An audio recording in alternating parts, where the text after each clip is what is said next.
Good morning, everyone. So, with rising prices, skyrocketing, water bills, power bills, all skyrocketing, just general inflation, or because of these data centers that we do not want, that do not help us in any way, I just wanted to share some tips that I use to keep my water bill down. So, when you're waiting for your hot water to run, I always keep a bucket and I fill it up until the water gets hot. Then I take this bucket and I bring it outside and I put it in my flower watering can. It will allow all of the chlorine and the chemicals to dissipate, so you are not watering your food with chlorine and all the other chemicals that are in water. I do try to use filtered water for my vegetables and fruits, but prices, right? So another thing that I do is when the dog's water bowl, either the water gets, warm and she doesn't want it, or it's a little bit, sludgy from her mouth, I put it into this and I just collect it. When it gets full, I go outside, put it in the watering can. Voila, we've got water. Now, I do that also when we're, saving water from the shower or from brushing our teeth. And let me tell you, it has dramatically cut our water bill down. Let's go check on our plants and see how our plants are doing. So this is what I dump the water from inside into, just FYI. And it sits outside. I'm in Florida, so it will rapidly heat up.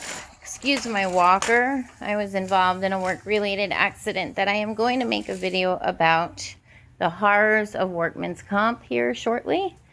So we have our beautiful orchids. Actually, some of them are changing color. I always thought this was white, but it is turning yellow, and we've had it for years, like I said. There's the other orchid. These are gotta be, I don't even know, multiple years old. So like I said, when you think that they're dead and all these beautiful flowers fall off, all you do is put one ice cube once a week in here and they will come back lush and beautiful. Our little straggler tomatoes, after we ripped out the tomato tree, they started popping up again. So as you can see in here, I just threw some tomatoes that were going bad in here. And again, you just let God and nature do the rest. Some beautiful basil that we have propagated. Oh my gosh, it smells amazing. So when these get a little bit bigger, we will put them into a pot like that size. We'll have a beautiful basil bush.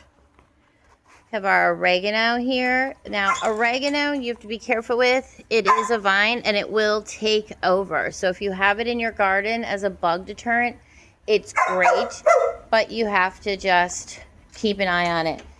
Muggsy, are you saying hi? Oh, you want to play, don't you, baby? You want to play. I know, I can't right now. That's Muggsy. So our pepperoncinis, I have to back up for this one. Look how big it's gotten. I don't know if you remember in the last video about, I don't know, a week and a half ago, maybe 2 weeks. It is like tripled in size. I can't wait for pepperoncinis. A few carrots in here. I do let my daughter help me with the garden, so she likes to put seeds kind of throughout. This was our straggler. One of my acorn squash seeds fell. But as you can see, we're getting some flowers. That means we're going to get some acorn squash soon. I'm so excited. Some more basil. Like I said, Gigi likes to just put seeds everywhere. I've got tons of seeds. Save your seeds, guys. Whatever you're eating, whatever you're growing, save your seeds. If you're not going to plant them right away, put them on a paper towel, like rinse them off real well, put them on a paper towel, dry them, put them in a bag, preferably not a Ziploc baggie, like one of those little index envelopes. Mark it, date it, what it is. This is our echinacea. I am growing echinacea for the first time, so I have to read and learn about how to turn it into tea. And this is our beautiful rosemary. My mom had this big, huge, beautiful rosemary tree, but it died in the frost. So a good friend of ours gave us a couple twigs off of hers, and we just stuck it, the twigs. So what you do is you strip the bark up a couple inches and you stick it in water, and then it will root. Once it roots, you put it into some soil, and once it gets big enough, then you can put it into any size pot you want. Later I'll go out and I'll show you what's going on out there with all of those acorn squash. I used to have such a beautiful garden before the accident.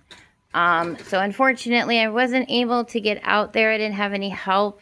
Didn't have anyone to come help me to separate all those acorn squash. So I don't know how many of them are going to survive. They are ground cover, so they might choke each other out. So, and that dew tree right there, it's a great pollinator. It's got beautiful purple, white, and yellow buds on it. Brings all the bumblebees, all of the honeybees, all of the butterflies that are going to pollinate your garden. So that once looked like this. So that's another twig that we took off, branch that we took off of the tree out front. Again, you strip this bark so that there's no leaves, stick it in some water, and then stick it in some soil, and it will grow. Oh my goodness, look. We have a runaway tomato. We must have grabbed the soil from this bucket and got a tomato. That's too funny. All right, guys. Well, I will be back on with some tips for saving water, saving electricity, and to just share my story with you guys about workman's comp and how they're not for your company's not for you. They're not for you at all. I worked for a nationwide roofing company as a roof inspector, and in November I had an accident. So stay tuned and I'll tell you all about that.